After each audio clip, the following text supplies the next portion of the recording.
How are you? Doing all right. How are you doing? I'm well. I was thinking about your history. You can do it all. You can model, you can act, you can sing, you can write songs, you can play guitar. What's most fun for you? Modeling and acting is so in the past that I don't consider myself either of those things anymore. But writing songs is the best thing ever. When you finish a good song, there's no feeling like it in the world. Yeah, I'm sure it gives you like that infinite high. You're like, okay, this is where I'm at. And do you ever feel like, I don't know if I can top this? Yeah, every time. It's pretty much every time you finish a good song, it's the never ending.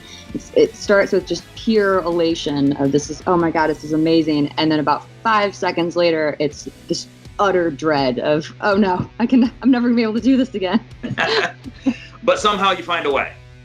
Somehow you find a way. It's you just keep chipping away and life tends to throw things your way that, hopefully strike a chord, pun not intended, but and allow for inspiration. And that's the hard part about writing songs is you never know where inspiration is going to come from, when it's going to strike you, how it's going to come about, and if it ever will. That's the terrifying part is the waiting game. What else are you talented at that nobody knows about? I don't know if I'm talented at anything. I paint and sculpt a little bit for fun at home, but that's more for myself. I'm a really good swimmer. I love to go swimming.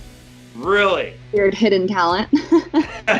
Like what? Like just like speed swimming, cannonballs, skinny dipping, what? Long distance swimming. I swim. Okay. I swim for hours in the ocean. That's my workout when it's warm enough. Is that how you stay in shape? When it's warm enough, that's what I go to. Yeah, it's a lot more fun than the treadmill. I've noticed that you're crushing Instagram. You're singing your songs, posting videos of musicians that inspire you, interacting with fans. How are you handling all of this new technology? It's a bit of a struggle trying to keep up to date with everything. I'm so not tech savvy that I feel like I'm constantly playing catch up, but I'm getting the hang of it. This quarantine has certainly forced me to learn new things that I didn't know how to do. I was saying I haven't opened a computer in years, except for the past 4 weeks. How to use a computer, but figuring it out. First of all, I have to tell you, you have the coolest name ever, Spicoli. Yeah. Which is your real name or is that your DJ name? That's who I am. I've been Spicoli forever. This is me. That is awesome. Fast Times is one of my favorite movies ever. And really? Yes, and I just have to ask you, do you have an awesome set of tools? Can you fix it? I got this ultimate set of tools. I can fix it. Don't even get me started on that, okay? She's dropping the Spicoli jokes. I love it. Spicoli's my favorite.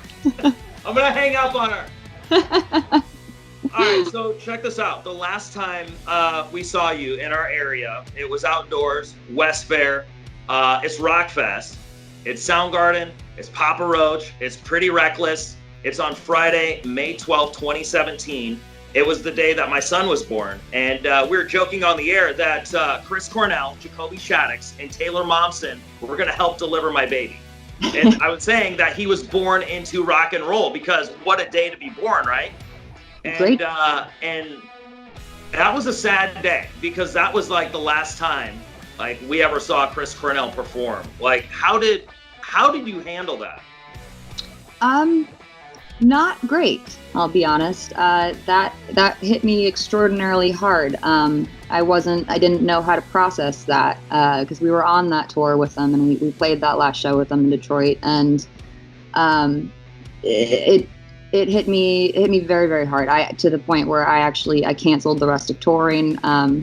I went home. I needed some time to reflect and absorb what had happened, and it was devastating, to say the least. Yeah, it was a dark time for a lot of us because, mental health is a huge thing, very huge thing. In fact, we have an Out of the Darkness walk that we do here with the radio station to help spread awareness on suicide prevention, and we raise a lot of money for it, and each year it gets bigger and bigger, and it's something that we believe in. And, we turn to the power of music. How did music help you get through this? Music was everything. It was my salvation. I always say music's my best friend. It's the one friend in my life that's never let me down, and it's the thing that I can always turn to in light times and dark times, and it's always there to support me.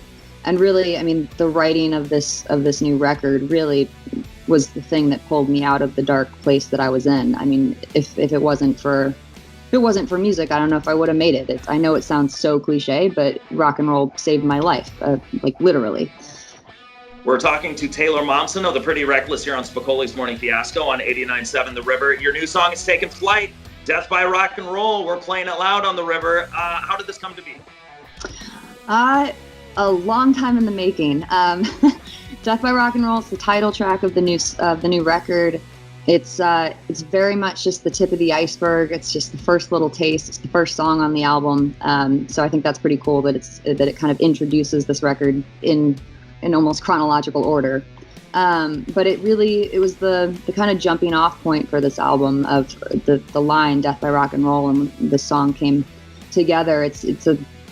We went through a very dark period, and we tried to kind of, as I was figuring out how to come out of that, Death by Rock and Roll was kind of the first song that really steered me in the right direction. And it's a battle cry for life, you know. We tried to make an anthem for rock and roll, a battle cry for rock and roll of live your life your own way, go out your own way, don't let anyone tell you differently, rock and roll till I die, you know. And that's the simple summation. Yep, it's a badass song. I love the artwork for it, except for one thing.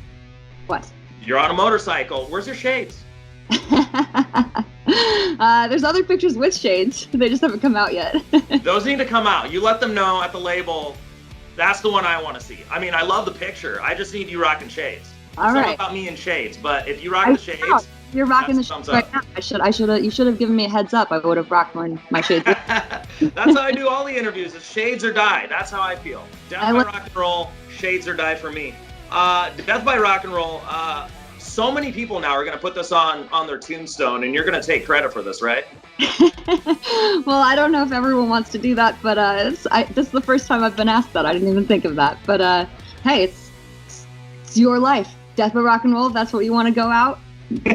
Go out your way. Do it your way. Where will this album rank amongst the others? Number one. This is, it really, I don't want to like tout something before it's out or people have heard it, but we really went through quite a transformation on the making of this record. We lost a lot of people, lost a lot of friends, went very down for a while, and the making of this record was really the coming out of that. And I think when you go through such hardships, if you come out of it on the other side, you really feel reborn. And that's very much how we feel now. And this record really is a rebirth for the band. It feels like the first record in so many ways, where there's that element of excitement that, you know, it's very hard to get back from the first record, because it's and not just excitement, but we poured everything we had into it. I mean, emotionally, mentally, physically. I can't stress enough how hard we worked on it. So it's all in the songs, it's all in there, and I really think that it's, in my personal opinion, it's the best thing we've ever made. Talking to Taylor Momsen of the Pretty Reckless, you're on Spicoli's Morning Fiasco on 89.7 The River. On the day of the release, do you text your friends and say, hey, go pick up a copy? What do you do? I mean, yeah, I guess. It was very strange releasing a song during quarantine. I mean, it's weird releasing music at any time. There's a bit of anxiety around it, but we certainly didn't know what to expect this time around in such unprecedented times. And the fact that the reaction has been so positive and like overwhelmingly so, it's just been really amazing. It's just so much love. So I've just been kind of sharing in that with the band. You know, we talk every day, and it's like, hey guys, it's moving up another spot. Like, it's only been 4 weeks, but okay. How will you celebrate when this album goes number one? Well, I like your positive thinking. Hopefully together. That's the hope. Hopefully we'll all be back together. Hopefully we'll be on tour, and we'll be celebrating at a live show and playing it all for everyone who comes out to see it. We're talking to Taylor Momsen of the Pretty Reckless here on Spicoli's Morning Fiasco on 89.7 The River. We got to play a game, though. Whenever a rock star comes on my radio show, it's a big deal. And so you got to take part in these games. It's called Rapid Fire. and if you're willing to play, I think this is going to be a lot of fun. All right. I normally suck at games, but I will give it my best shot. All right. Based on your history of acting and singing, I'm gonna pit two people against each other and just ask you who's cooler. Okay. All right. Jim Carrey or Amy Lee of Evanescence? Oh, that's so mean. Because you can't pin people against each other. I love both of them. That's so mean. Both equally cool for very different reasons. I know that's true. Okay. Yeah. Blake Lively or Maria Brink of In This Moment? Maria Brink, she's a sweetheart, and we just did We Will Rock You with them. So, she's currently in my life. Maria Brink. My son is 3 years old, and when he hears it come on the radio, my wife will text me, and she's like, Beckett is singing, We Will Rock You. It's amazing. And how did you feel that cover turned out? I think it turned out cool. I mean, when she called and said, I want to do a Queen song, We Will Rock You. I was like, well, it's kind of hard to say no to Queen. Just amazing. So I think it has a very unique, very in this moment sound to it. So I think they did a good job making it their own. All right, Jason Lee or rockstar drummer Matt Cameron, Pearl Jam, Soundgarden. I think you know the guy. Matt Cameron. He's